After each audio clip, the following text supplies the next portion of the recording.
Am I There frozen? she is. No. You're there. You're there. How you doing, Good Angie? You doing all right? morning.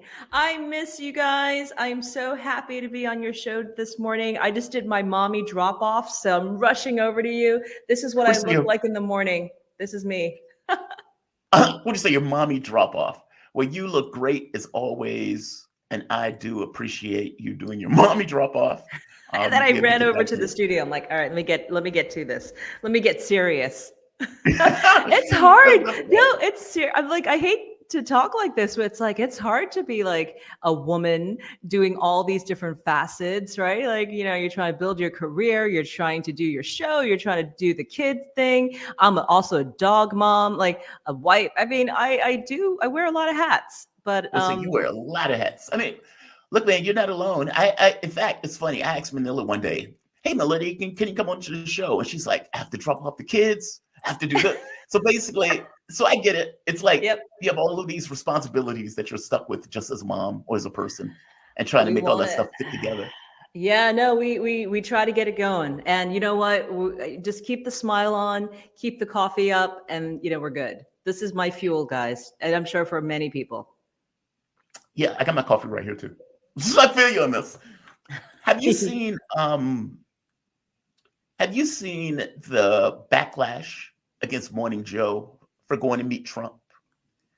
So apparently, when Morning Joe came out and told people, "Hey, we went to kiss the ring," like basically, we want to keep access, and our ratings were dropping. So we went. I know we called him Hitler, and I know we called him a fascist, but we went to see him. Immediately after they said that, their ratings plummeted. It's like their ratings were like plummeting on the spot as they were coming out saying that they were doing that. Mhm. MSNBC apparently is on the chopping block. We have no idea what's going to happen to them coming up. Again, ratings utterly collapse after the Yep. election. Mhm. Give me your take on that. I mean, isn't that fascinating? Why do you think that? And by the way, that's not isolated to liberals on air. Even progressive talk shows like the Dave Packman show, Sam Cedar show, these shows also apparently took a hit when Love Trump it. won to the tune of thousands. Why do you think so many people just said, screw it, the moment that Trump won? I mean, Well, the reason I'm asking you this is you do media all the time, and you've yeah. been on, floating around as a political gadfly on these various shows. I'm a talking head. I love it. Yeah, I've always wanted to grow up to be a talking head. So you here are we are. successful. Yeah. No, look, it makes total sense, right? Their audience was entirely built on this premonition that Trump is the devil, that he Right. is Hitler, that he is Orange Man bad. Remember, we that was the line I was hearing on international television networks back in 2015. That Uh-huh. Trump is like the worst thing to ever come into the face of American politics. Now, all of that has really screwed up a lot of minds in this country and really divided us. And also just it's not been the truth, right? It's just one-sided because it's great to taunt people. It's great to be the media bully. And they've built Look, an entire audience arch based on that. And that's where they can't keep going. They realize this man is going to be president of the United States for 4 years, and the gaslighting has kind of like a lot of people have woken up to it. We keep getting more and more data from election 2024, and we're right. seeing now that no one believes in the hot air that MSNBC, Joy Reid, The View, all these guys, it doesn't work anymore. It was great if you thought that was infotainment, right? But the reality is the majority of Americans don't believe in those lies and don't want to hear it anymore because it's just too it went over the top, right? Because there were Mhm. just things that were beyond slander, that Well, call the that man he was a Hitler. Russian agent. It was just so over the top. And so Yep. no wonder why they lost their audience. Now, Well, for Joe and Mika to go crawling on their hands and knees to Mar-a-Lago to kiss the ring, that's because they were made to, because their network execs said, you better go do this because we're about to lose our jobs, all of us. Please uh-huh. save us. And Trump had tea waiting for them, right? So he loved this because this is like his victory lap. This is his revenge I'm not going to say tour, but this is him going, yep, I won. And now you have to kiss my butt. I love every single second of it. Pursuant to that, the people that he put has been freaking people out, meaning the people he's been picking for his administration. I got to be honest with you. I love the fact that liberals, or let's say the establishment, is freaked out by these picks, even though some of these picks also freak me out. Interestingly enough, though, Matt Gaetz failed. He's out. Now, the reason that Matt Gaetz is out is because there is no way that Matt Gaetz could have ever gotten through a committee hearing. At least that's my thought. The New York Times, initially, the ethics report was being blocked by the ethics committee. Basically, 5 Democrats, 5 Republicans. It was deadlocked. All right. Later in that day, the New York Times gets a leak of the report coming out of the federal investigation into Matt Gaetz. Gaetz was screwed. Apparently, Gaetz was having these drug-fueled sex parties, these orgies, and was paying prostitutes for it. And they had the Vimeo payments, they had the Apple payments, they had the people that were involved, they had the women that were involved. Some of the people, at the very least, one of them pointed out that Matt Gaetz was sleeping with a 17-year-old. And even the guy that Matt Gaetz was friends with apparently turned evidence on Gaetz. That guy got put in prison for 11 years. Gaetz walked. Now, to be fair to Gaetz, that investigation was closed, despite the fact that the information ended up being leaked to the New York Times. Once the information was leaked to the Times, it became clear that Matt Gaetz was not going to be able to get through a hearing, because the first question they were going to ask Matt Gaetz, did you sleep with a 17-year-old? And Matt Gaetz would have either had to say, I plead the fifth, which is effectively admitting yes, or lie. And if he lied, he could have been prosecuted. Give me your take on that. Is there anything I said that you disagree with first? And I want to step into that for a bit. Ooh, there's a lot going on in this. Okay, so Matt Gaetz has been trying to skirt this House ethics report for a long time, which we know that was started originally by Kevin McCarthy. Right. And that is going to be a lifelong feud between the two men. Gaetz stepped down from the 118th Congress because he announced that he was going to be, the nominee for AG of the United States under the new Trump administration. Then we learned 2 hours later, after that announcement, that, the House committee ethics committee was about to release his report on underage girls, these parties, and payment to prostitutes, et cetera, et cetera. Okay, he dodged that one bullet, right? Then you hear Trump, well, not just before then you hear the entire political world explode about him being picked for attorney general. I mean, I even went on air blasting him because he's got to be like the most, not beyond underqualified, one of the most hated men on the Hill. Yep. So it was just such a weird pick. And I, knowing Trump and knowing his gamesmanship, I was thinking, well, what's the play here? And there was, several theories, including that, Matt Gaetz would have to go in front of a Senate panel and be confirmed. And it could be as short or as long as the senators wanted. He would be under oath. He would have to testify. And clearly this particular episode would have come up during that particular confirmation session, right? But he can't lie under oath. He can't take the fifth in front of senators. Exactly. You got to tell the truth. And then meanwhile, you got the FBI like listening. Oh, that's, an investigation we're going to be doing, or et cetera, et cetera. So there was I couldn't see why Matt Gaetz would take on this path, because there was no path to victory. And I knew that as soon as the announcement was made, I went on air. I even got blasted for being, what they would say, going against Trump. But I don't know of any respectable MAGA woman who would go for this. And I understand he keeps saying, well, I've not ever been prosecuted. So, you can't, it was just all rumors. No, it wasn't, because when the leaks came out, and let's talk about who the leakers may actually be. But when the leaks came out, And I was actually on air with one of the investigators of the ethics report, and he's seen the Oh, were you? videos. Oh yeah, he's seen the videos. There's a lot of facets here. It wasn't just Matt Gaetz on the video. Yeah, That's the problem. He didn't really? do it behind closed doors. There were other high-level White House and congressional officials there. And I think that President Trump may have wanted to protect everybody, may have also wanted to play a little five-dimensional chess with Matt Gaetz, may have also Basically knowing that Gaetz was never going to get confirmed and chose them everyone anyway. knew that Matt Gaetz did not have the numbers. And even Trump came out to say a few days ago that, hey, if Gaetz, can survive until January, he's got the job.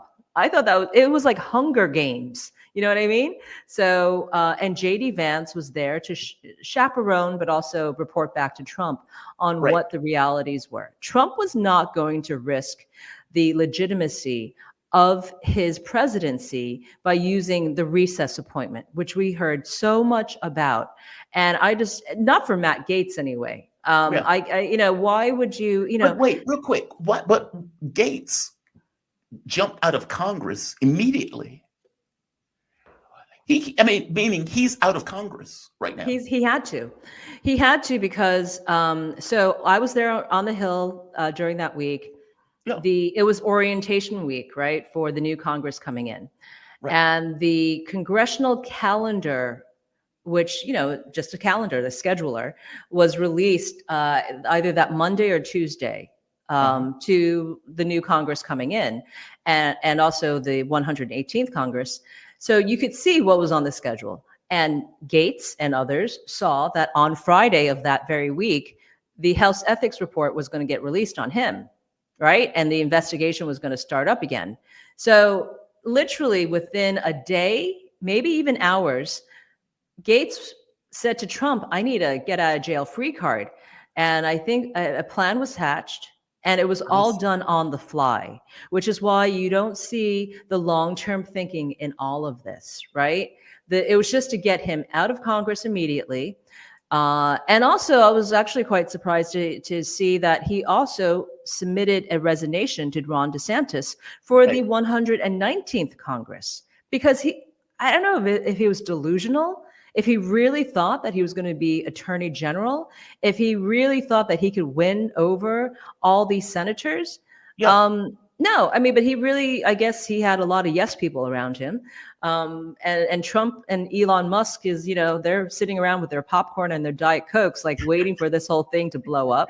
And we, luckily it happened really quickly, right? We got to see, and maybe Matt Gaetz for the first time saw how much he is hated by people in Washington and around the world. He can't escape this. So now he's got a problem. He can't. He could theoretically go back to into Congress. Well, he would have to run again, though, right? Like he would have to run in an election to go back to Congress. Not really, because I don't believe Ron DeSantis has certified the election just yet. So he could withdraw, right? Okay. And he could go back and be sworn in on January 3rd.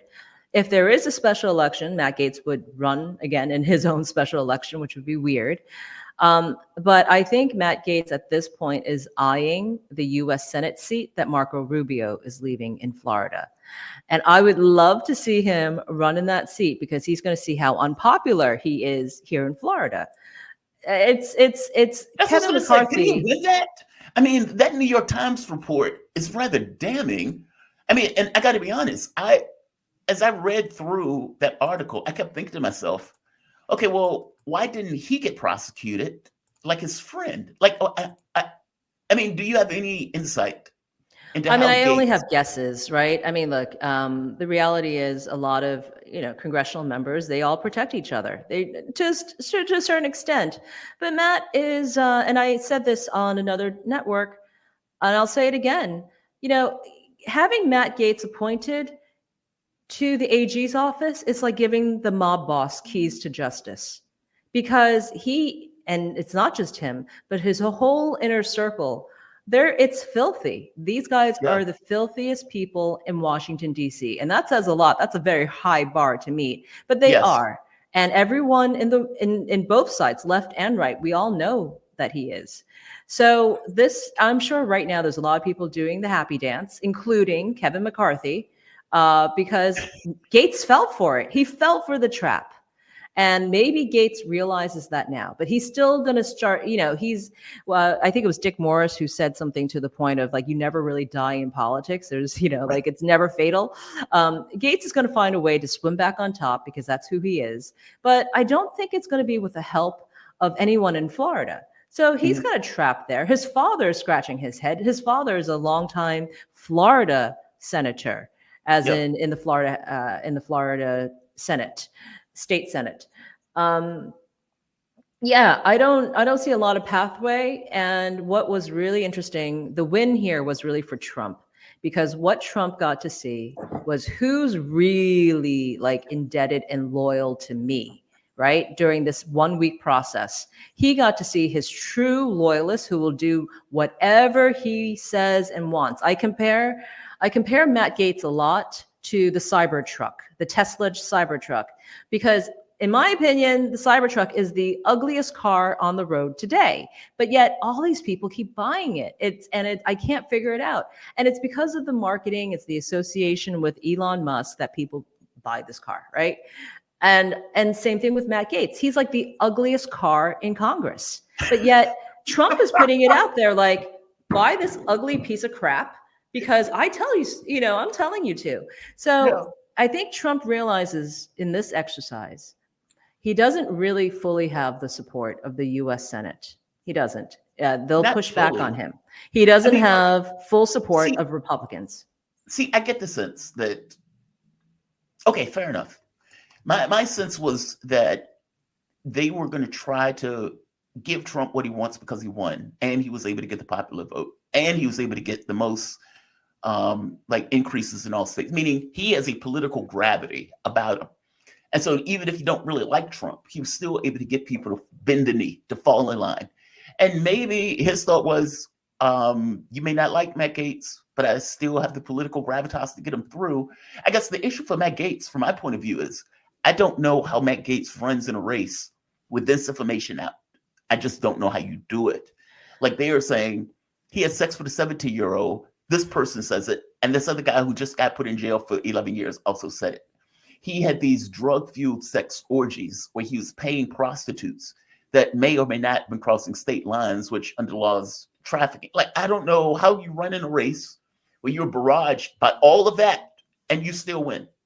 Okay, I'll tell you what his pathway is. And this is just rumors, and I think I can speak on this a little bit. And also I'll just put a disclaimer that these are rumors and guesses. Yep. Matt Gaetz is known to blackmail people. Right? So he's got stuff on people and they will move heaven and earth to make sure that none of this gets revealed. And it's not just Gaetz, it's his whole inner circle. This is the game they play. And these are the dark arts of politics. And Gaetz thinks that he can really play it. And he's a smart guy. He can play it, but I see now, given the last week, he only knows how to play a couple of chess moves ahead. He can't play the dimensional chess the real masters can play yet. Now, again, he's young. He's only 42. He's right. Learning, right?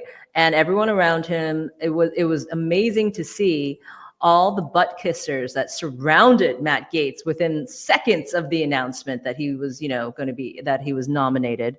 Yeah.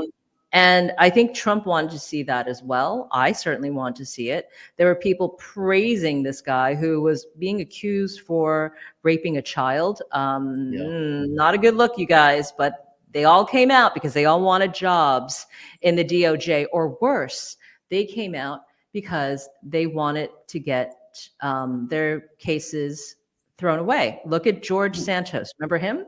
The disgraced representative from New York 3. Well, he showed up on the Hill in support of Matt Gaetz when he was there a few days ago in full makeup.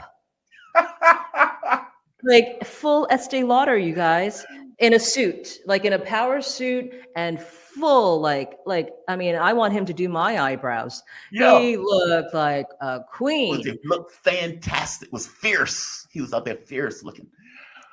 I don't know if that hurt her, but look, you have all these guys going, "Hey, I pushed out my cases. I've delayed my sentencing. All this stuff. Matt, you better get me off." That Oh was what I was wow. starting to see, and everyone came out who had some sort of criminal or civil case, even, and they were all just like, "Whatever you got to do, Matt, I'll get you in, but you get me out." And I Oh, think kissing his that was what was ass. being promised. Quid pro quo. Wow. Hegseth. Hegseth is the other Mm. one. So it came out that he apparently also had sexual abuse claims. And what I strongly suspect was going to happen to Matt Gaetz is happening to Hegseth now. Matt, did you have sex with a 17-year-old? Did you, pay money for women to go across state line? Like those questions, those pointed questions being asked. Hegseth, same thing. It's being just sound warning. This video is extremely loud. I have no idea how they recorded it this loud. So give me a heads up, sound warning. I just want to thank the Vice President of the United States, She Vance, who spent the morning with me, meeting with Senators of the United States. Okay, that is way too loud. So I'm not even going to play the rest of that. Well, But I mean, he effectively- basically says that, he was never prosecuted. He was investigated, case closed, right? Right. And By the way, that's the same thing Gaetz said. That's the same thing Gaetz said. yeah. And they can claim that for the rest of their lives. Will it save them in the public? Will it save them for their Senate confirmation hearings? I think actually Pete has a better chance than Matt Gaetz, and I'll tell you why. So Trump wanted to choose a Washington outsider, but still someone who completely understands the Washington landscape, right? He did not want a defense secretary coming in with a bunch of IOUs from the military defense complex, right? Mhm. And he didn't want someone who aspired to be the CEO of Boeing when he exited this job. Pete is not someone who took, I don't know for sure, but I don't think he's not coming in with a bunch of, I got to pay back the people who got me in here. And Yeah. he's also obviously very well media trained, which is what Trump likes. He likes the entertainer. He wants to see good looking people, in his administration. And I think that Pete can actually skirt all this stuff in a way that Matt Gaetz couldn't. And look, they also tried to dirty up RFK Jr. last night, right? Yes. Saying that, some babysitter of his came out and said, he was sexually assaulting her. So all these men have to go through it. Let them answer it during the Senate hearing, because certainly Democrats will be coming out saying, did you do it? Oh, they're going to call Is it them this everything. girl, the girl sitting right behind you that we brought into the auditorium? Some of these things are disgusting. I mean, the way they talk about Tulsi Gabbard is utterly disgusting. That woman is a lieutenant in our military.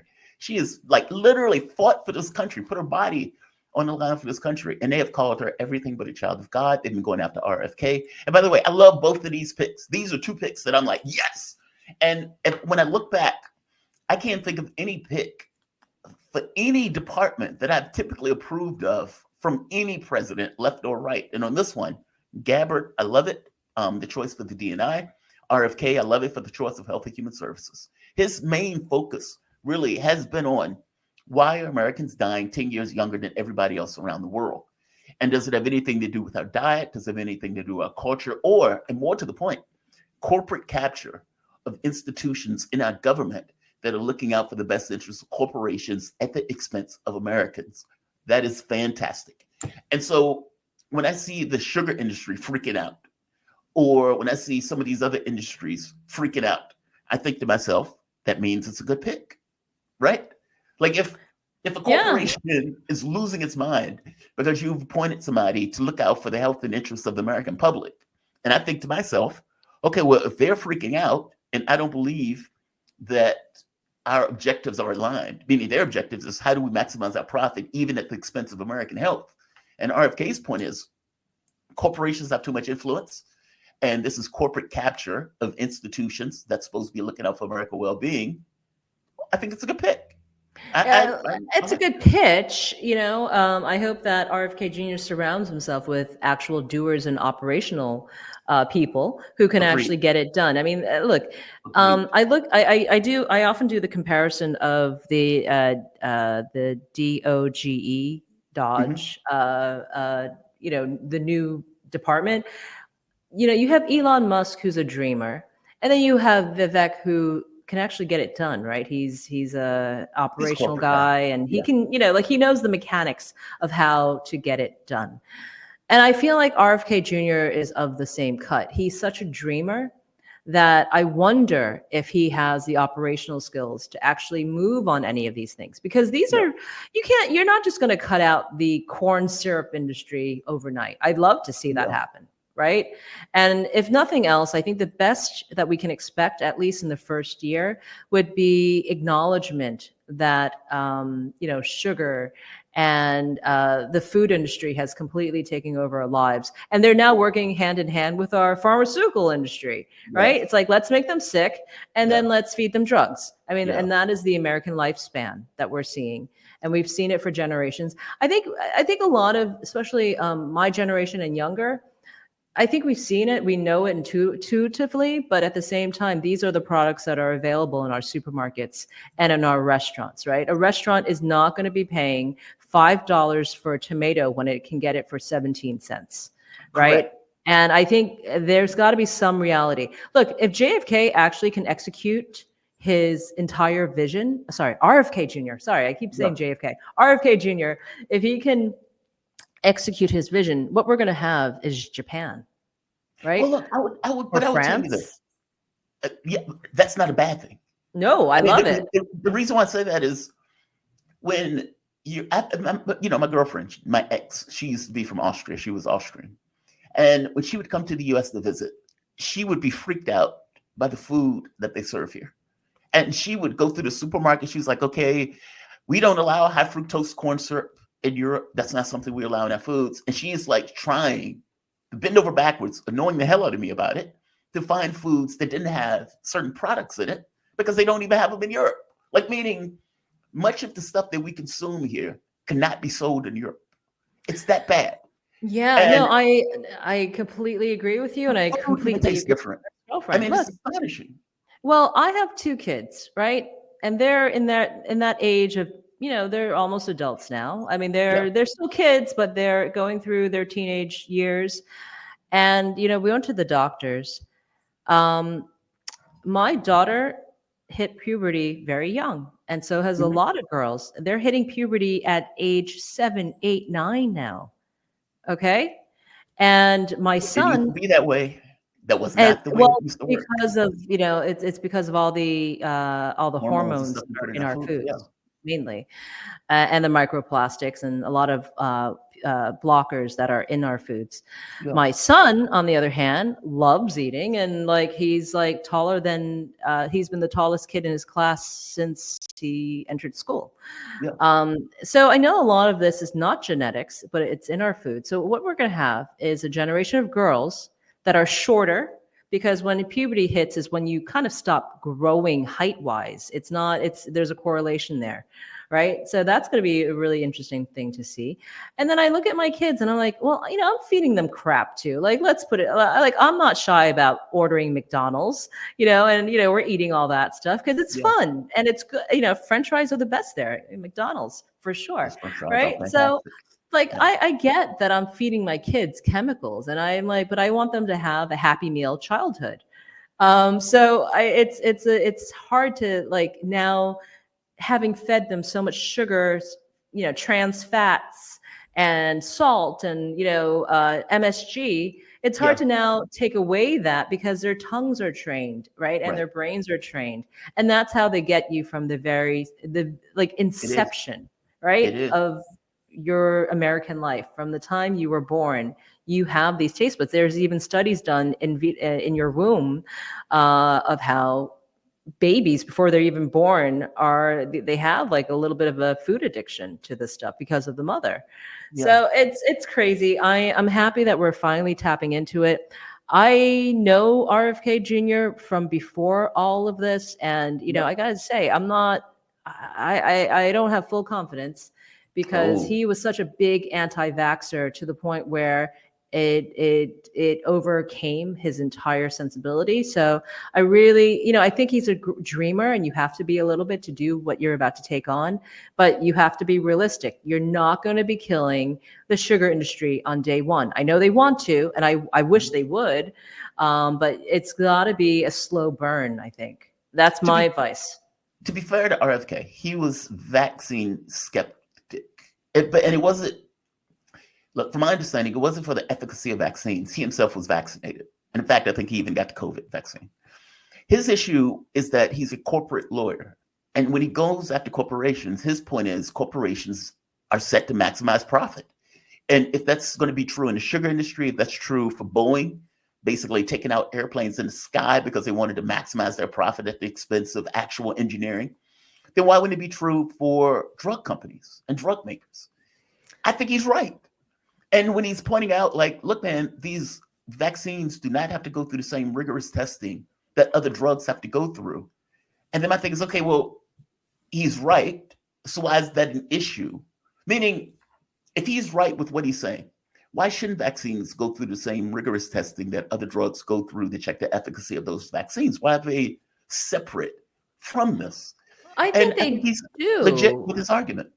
Well, they do. I know the COVID vaccine was pushed through, right? But I don't think all vaccines are. I think they do go through a bit of a vigorous. Well, his point is preliminary testing, that laws have been passed that allow vaccines to skate past the preliminary testing that typically goes through because they can be open to prosecution. And it was deemed that vaccines were part of like a national security issue, in which case they can avoid some of the preliminary testing that other drugs have to go through. This is something he confronted Fauci on. Fauci was like, no, you're wrong. And I'll provide you with evidence. And come, lo and behold, there was no evidence for it. He was right. So his point, I know he gets cast as vaccine. And look, I am one of those people during COVID that was full-throated. My audience to this day is pissed off at me because of how aggressive I was with the whole vaccination stuff. From my point of view, we have lost 1 million people in this country. There have been plenty of people who are susceptible to illness and could die if they catch COVID. Members of my family, hell, myself. And so being somewhat aggressive on that issue of saying, yeah, I don't want to be in a restaurant where the guy beside me is unvaccinated with a higher propensity of getting an illness and propensity to die. And on top of that, a higher propensity to infect me or somebody else. So I'm trying to point out that my position on this is not vaccine hesitant or skeptic. I was very aggressive on the issue. But at the same token, I want to know that they're effective. Nor do I want to know almost as a flat fact with a similar level of certainty that we have with other drugs that have to go through preliminary testing and all of this other testing. I want to know that they're safe. And so I care less about the ideological stuff. I care more about, okay, well, what's the science? What's the facts associated with it?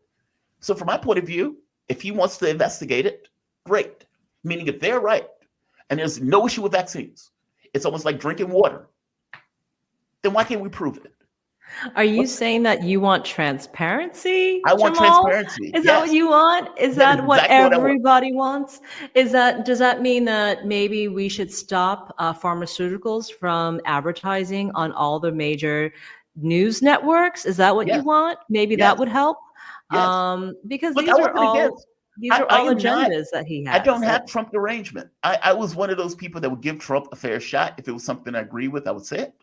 If it was something I disagree with, I would say it. If I thought he was being a goofball, I would point it out. If I thought the mainstream media or the left attacking him were full of shit, I would say it. So I am not a fan of Trump, but if he's doing something that I think is good, he would get my applause. I have no issue giving it.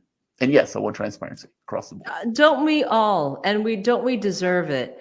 And don't we deserve a government that says, well, you're too stupid to understand, so we're just going to spoon feed you whatever we're going to spoon feed you, including sugar and glucose and corn syrup. And then we're going to feed a bunch of drugs to you because your 5-year-old boy is out of control in the classroom from all the sugar cereals that we've been giving him. And now he needs to take Adderall.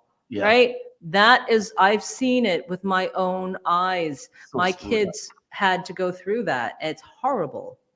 Yeah, it's so screwed up. I look, as somebody who had childhood illness, I do question whether our lifestyle and the things that we're giving our kids to eat, the air that we breathe, because we live in a more complicated society, right? I mean, like as a software Yeah. engineer, you can come into a company and they'll say, okay, Mr. Thomas, we need you to do something on this huge piece of software with millions of lines of code.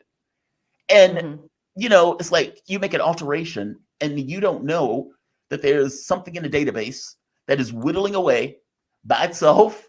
And your little change has blown something else up somewhere else that you don't even know, that you don't even find out till like a year later when some other anomaly has popped up in the code. If that is software, okay, what is it for our human existence? Like, meaning we build another product, we put something in our air, we put something in our water, we come up with some kind of device. How do we know that this stuff is not having this kind of adverse effect on our biology, on our genetics, that may not necessarily show up now, but doesn't show up till 20 years later, at which point you don't make the connection from one to the other? I know that sounds paranoid, but I'm a software engineer. I No, can but see that's it. happening. That's Yeah, happening. You're exactly. seeing more and more young people have various cancers now, Yes. right? And it makes Childhood no sense. diabetes. It Yeah. completely jumps off the chart because these are cancers that were long known for people way, way past their 50s, 60s to receive. So you're seeing those type of early illnesses. Yeah. So we know something is wrong. Can we reverse it? I don't know. I'd like to think that we could. I think we have a lot of smart people here to develop and find cures for a lot of these things. Food is the number one thing, and if Yeah. you suspect that that you're being played by the big corporations, I started doing the single origins food. It's not a Yeah. diet, it's just what I look to do. It's really difficult to do because even when you buy single origins products, it's still pumped with stuff, right? If I buy Right. a steak, it's still going to have 15 different chemicals on it because that's how Yeah. that cow was produced. If you even buy a piece of broccoli, there's a lot of processing that happens to the broccoli. In fact, our vegetables have actually less and less Nutrients. nutrients in them. Right.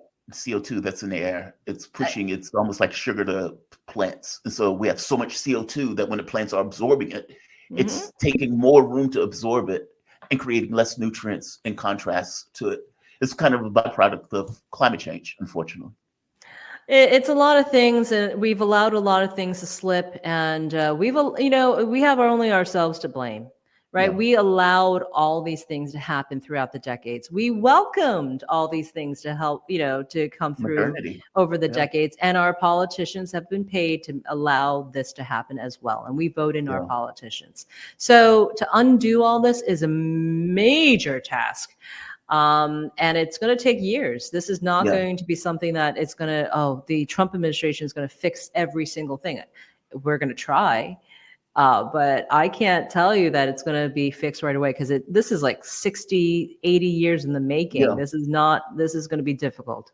Yeah, you can't turn the car on a dime. No, I agree with you. It's not something that they can do in one term. Angie, I'm going to go to this other topic. Nancy Mace. Nancy Mace has been holding the line on this issue of biological men using women's bathrooms. My audience is going to disagree with me on this. Fair enough. I am not ideological on this. For me, there's a real reality associated with people's ideological point of view. Meaning, if you want to consider yourself a woman, God bless you. I have no issue with it. I want you to live a banging life. I want you to live a life where you are free from fear, free from threat, and where you can maximize your life. And I want that for everybody, every man, woman, child, and anywhere in between. However, there's a reality to it. You were born a man. That's not my fault. That comes with certain consequences, one of which is women may not want somebody that was born a man in a woman's bathroom. I've evolved on this issue, and I've evolved on this issue from hanging out with people like Manila and Farron, and making this argument to me about this notion of women's spaces and how they don't necessarily want men to infect women's spaces, whether that's in women's bathrooms or whether that's in sports. So Mace is being hounded by this. And part of all of this, and let's be honest, Mace is grandstanding. Lord knows she is. Mace has put out like 20 different videos on this and 20 different talks on this. Fair enough. Part of the reason she's grandstanding, though, is because she knows that this is a weaker argument for Democrats and that the majority of women and the public, not looking at this through an ideological lens like Democrats do, would say, well, of course, biological men should be in women's bathrooms. How are Democrats pushing on this? There's a new congresswoman that is coming into Congress, Sarah McBride. Now, the question had to do with what bathroom is Sarah McBride going to use? Sarah McBride is a biological male, and from my understanding, still has a penis. Where is she going to use the bathroom? So Nancy Mace came out with this. Let's see. Nancy Mace came out with this statement right here. And it, of course, is pissing people off. Let's go to the beginning. So if that being a feminist makes me an extremist, I'm totally here for it. Is this effort in response to Congresswoman McBride coming to Congress? Yes, and absolutely, and then some. I'm not going to stand for a man. If someone with a penis is in the women's locker room, that's not okay. And I'm a victim of abuse myself. I'm a rape survivor. I have PTSD from the abuse I've suffered at the hands of a man. And I know how vulnerable women and girls are in private spaces. So I'm absolutely 100% going to stand in the way of any man who wants to be in a women's restroom, in our locker rooms, in our changing rooms. All right. Now, people freaked out by that. Basically, I don't want a penis in a woman's bathroom. And again, if Democrats are going to fight against that, fair enough, but I don't think the majority of the public are going to agree with Democrats on it. Mike Johnson came out, doubled down, and said this. Who doesn't know my well-established record on this issue, let me be unequivocally clear. A man is a man, and a woman is a woman, and a man cannot become a woman. All right. Now, this is pissing people off. I got to be honest with you. I get where Nancy Mace is coming from on this. She's like, look, man, I survived rape. I survived sexual abuse. This is not something that I want. And I suspect that Republicans are taking this issue because they believe that the public agrees with them on this issue. Give me your take. We have about 2 minutes. My take is I saw a request by one of the higher ups at the HHS very recently to build these kind of like, they call it family rooms. So you can use it if you're a man, you're a woman, you're a child. It's a private space within government buildings to do this. And the person who was asking for it from HHS asked for $47 million to build like 3 bathrooms. Mm-hmm. And of course it was rejected, but it's like, we could make it work. Okay. Yeah, I'm of the sense of you do you and I'll do me. Don't cross into my space. You leave me alone. You want to go live your life as a woman, even though you have a penis, go for it. But you do you and leave me the hell out of it. So I think that there's never going to be a perfect answer. And maybe Nancy Mace will never accept that McBride is actually a female, even though in McBride's head, he is a female. Right. You got to respect that. And we're now going to build a third space that you can use to your leisure, right? You could do all your text messaging from that bathroom if you want. Yeah. And it's like, if she doesn't like that as a solution, that is the government bending over backwards to accommodate you. But don't ask females to believe in what you believe in. And don't ask males to believe that, and vice versa, right? That's the rub. Because it goes like, it's one thing for me to say, okay, fair enough. If you want to live your life that way, I accept that, which is fine. I accept that, right? I have zero feeling about it one way or the other. Exactly. But then it goes beyond that too. Well, it needs to be more than that. You have to accept that I'm a woman. No. And it's like, well, wait a minute. Why do I have to accept that? Meaning it's not enough for me to accept you live your life the way you want to. It now has to go into my own thinking about your life. It's very strange. Because it No, goes it's an beyond just- argument. And this is why Yeah. Democrats keep losing. I'm sorry to say, Democrats love to win the argument, but they forget about the elections, right? They Yeah. forget about the end goals. They just want to win the argument to say, I'm right. I'm more right than you. I'm always going to be more right than you. Okay, fine. You win. You could be more right. I don't care. I'm walking away. And that's what you're seeing right now. You saw a lot of people walking away from the Democratic Yeah. Party because I don't want to be talked to that way. I don't Yeah. accept everything that you do. And quite honestly, I don't care. Like, you live your life, go for it. And I get it. You're trying to fight for your rights. You're trying to fight for federal dollars so that you're recognized. I get that. And, but if you keep pushing that message and then, like, to the point where I have to shell out money or I have to take back my own beliefs, and just kind of be suspended in your vision of what life is. No, I'm not doing that. And I'll give you a prime example in 30 seconds. Yeah. My son was in New York City public school, very young, kindergarten, kindergarten. And teacher Michael had 5 tutus, like ballerina skirts, in his classroom, and he made the boys wear it on Tutu Tuesday. And I had to be okay with that as a mom. I couldn't say anything. I couldn't raise my voice because then I would be ostracized and kicked out, and I would be anti-queer phobic, right? If I mentioned anything of that sort. I just didn't want my son wearing a skirt. Is that okay? No, you can't say that. But that is where they've gotten us to at this point. And now parents are rising up and speaking out. So we're going to continue to do that. Wow. Angie Wong. Angie Wong. Thank you for this, Angie. Cheers, Angie, man. No, thank you. I really appreciate it. Angie Wong, just to give you there we are. Angie Wong is a graduate of Columbia University's Graduate School of Journalism. After graduating, she had a successful career as a news editor, reporter, and columnist in the USA and Asia publications such as South China Morning Post, Reuters, New York Times, and Wall Street Journal. She pivoted to politics and has worked on numerous political races at the local and federal level. Angie, thank you for this. I really appreciate it. Thank you, All guys. right. I am Thank going you. to take a quick